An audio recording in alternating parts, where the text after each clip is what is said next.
Le deuxième panel de la journée est consacré à la science-fiction et on va essayer d'avoir une sorte de débat ou en tout cas de discours sur ce qu'est devenu aujourd'hui la science-fiction et ce peut-être vers quoi elle tend.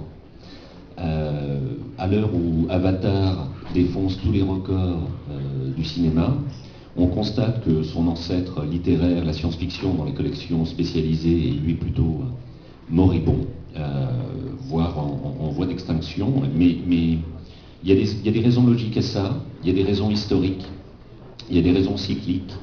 Et puis surtout, il y a une infinité de choses qui se passent cependant dans la science-fiction, sauf que peut-être pas là où on les attend. Peut-être pas dans les collections spécialisées, peut-être pas dans le média livre, mais dans le média plus d'image comme la bande dessinée. Et donc pour parler de tout ça et de cette évolution, et en tout cas essayer d'échanger nos sentiments respectifs, nous avons réuni autour de la table, ou le long de la table, Stan Nichols, qui est donc auteur britannique, critique, essayiste et beaucoup de choses, un des grands spécialistes du genre. Stan a entre autres écrit Orcs aux éditions Brajlon. À côté, nous avons Serge Lehmann, lui-même romancier, scénariste pour le cinéma, la BD, et puis aussi essayiste, critique, et travaille actuellement sur une histoire de la science-fiction pour les éditions Gallimard. Dernièrement, tu as commis des bandes dessinées aux éditions La Talente, et ça s'appelle La Brigade Chimérique, donc 5 volumes sont déjà sortis, si je ne dis pas de bêtises. Et puis nous avons Richard. Pardon, il y a un problème de... On n'a rien vu. Richard Martano, donc, au bout de table, qui, lui, est scénariste de bande dessinée, et qui a fait, entre autres, Le Complexe du chimpanzé aux éditions d'Argo.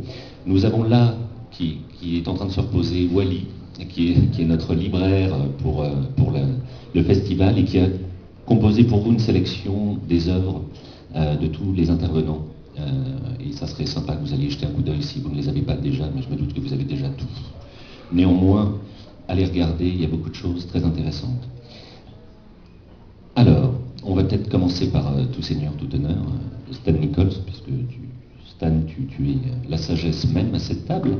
On ne se rend pas bien compte, nous, d'un point de vue francophone, de l'historique de la science-fiction, mais en fait, il n'y a pas si longtemps que ça, il y a à peine 40 ans, en Angleterre, qui est quand même au niveau de la production science-fictive l'un des premiers producteurs, c'était déjà un enfer absolu de publier de la science-fiction. Il y a une époque qui s'appelait New World, c'était une revue. Et pour toi qui as travaillé à la vente de cette revue, tu as énormément de choses à nous raconter sur le côté un petit peu, on va dire, secret de la diffusion de la science-fiction et comment celle-ci, finalement, a explosé et s'est dirigée vers des strates un peu plus vastes.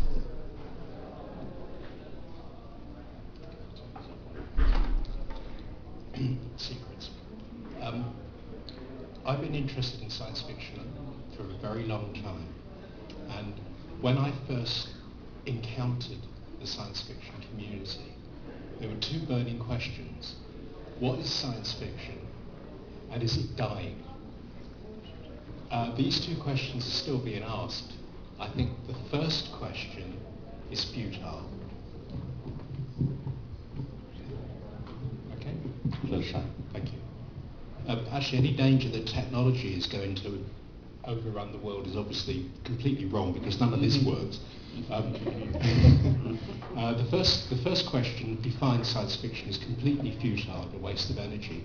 But the second question, where are we now as far as science fiction is concerned, I think it's a very relevant question. It was being asked back then in the 60s with New Worlds. It's being asked now.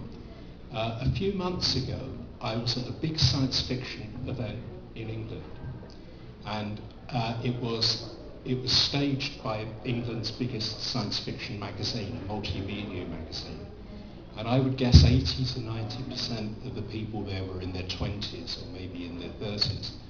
And I spoke to lots of them, and I would say, do you like science fiction? They'd go, yeah. And I'd say, what do you read? And they'd go, read? And then they would say, no, I'm into Star Trek, I'm into Star Wars, I'm into Buffy, all of which are wonderful. But I wonder whether what's happening to science fiction now is basically that we've given it, as far as the literature is concerned, we've given it away.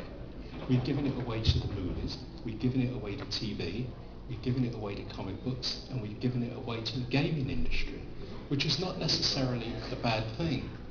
But those of us who love literature are left a little troubled by the idea that we may be heading for a world where people who read science fiction, indeed people who read, may be a kind of bizarre minority, like people who collect butterflies or stamps or do clog dancing or other things that are perfectly valid but which do not appeal to a wide range of people. So I think, to get back to your original question, those issues that were, as long as I've been interested in science fiction, people have said science fiction can't last. I'm also old enough to remember 41 years ago this month, when the moon landing happened, an American newspaper ran a very famous headline, and the headline said, "Man lands on moon the day science fiction died." Well, they were wrong then, and I kind of hope they're still wrong now. Eh bien, c'est effectivement, comme je le disais tout à l'heure, une question qui est cyclique, puisque en fait les mêmes questions se posent sur le déclin de la science-fiction, mais en même temps c'est un déclin qui est au niveau de la production, mais en termes de production, alors là uniquement d'un point de vue littéraire, on parlera de la bande dessinée et peut-être du cinéma un peu après, et d'une évidence incroyable, c'est-à-dire que le nombre de titres est décroissant. Est-ce que, Serge Lehmann, on peut penser à ce moment-là que la science-fiction est en train de disparaître complètement des rayons des librairies, ou est-ce que tout simplement la science-fiction s'est déplacée? Je crois. La science-fiction est un genre qui a toujours suscité, ça rejoint ce que vous disiez, Stan, sur les collectionneurs bizarres, d'intenses passions fétichistes. En particulier, un attachement que je crois on ne rencontre nulle part ailleurs, au support de publication, aux collections, aux revues, aux anthologies. En France, qui est le domaine que je connais le mieux, on a eu pendant 50 ans, 40 ans, une revue qui s'appelait Fiction, qui était l'édition française d'une revue américaine, Fantasy and Science Fiction. Elle s'est arrêtée de publication en 90 et des fans l'ont ressuscitée en 2005 avec le même titre qu'en 1950. Le Fleuve Noir Anticipation, qui a été la grande collection populaire française de science-fiction, a en gros cessé toute activité classique, son activité pour laquelle il était connu, livre de poche, populaire, en 1998-99, après quasiment 50 ans de bons et loyaux services. Et immédiatement, une collection hommage qui s'appelle Rivière Blanche, en inverse hommage à Fleuve Noir, s'est créée pour recréer et retrouver cet esprit-là. Bon. Il y a une intense passion fétichiste qu'on observe aussi dans l'amour voué aux couvertures des Pulse Magazine, etc. etc. Bon, c'est pas forcément très relevant, mais ce que je veux dire, c'est que dans le thème du déclin et dans le thème de la mort annoncée de la science-fiction, il y a très souvent impliqué, sans éventuellement qu'on en soit bien conscient, l'idée que ce qui est en train de mourir, c'est ces objets fétiches auxquels on est attaché et qui sont vecteurs de l'émotion même de la science-fiction, très souvent découverte à l'adolescence dans ces supports et dont on supporte très très mal justement l'idée d'une disparition, parce que ce qui disparaît avec, c'est une certaine image béatifiante de l'enfance, l'adolescence et le plaisir de s'immerger dans cette littérature quand on la découvre.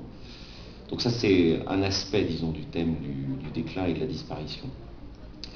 Le deuxième aspect, c'est que c'est vrai que le nombre de titres chute. Alors, en France, c'est visible, je ne sais pas aux États-Unis, mais je pense qu'ils ne sont pas tellement dans une meilleure position que nous.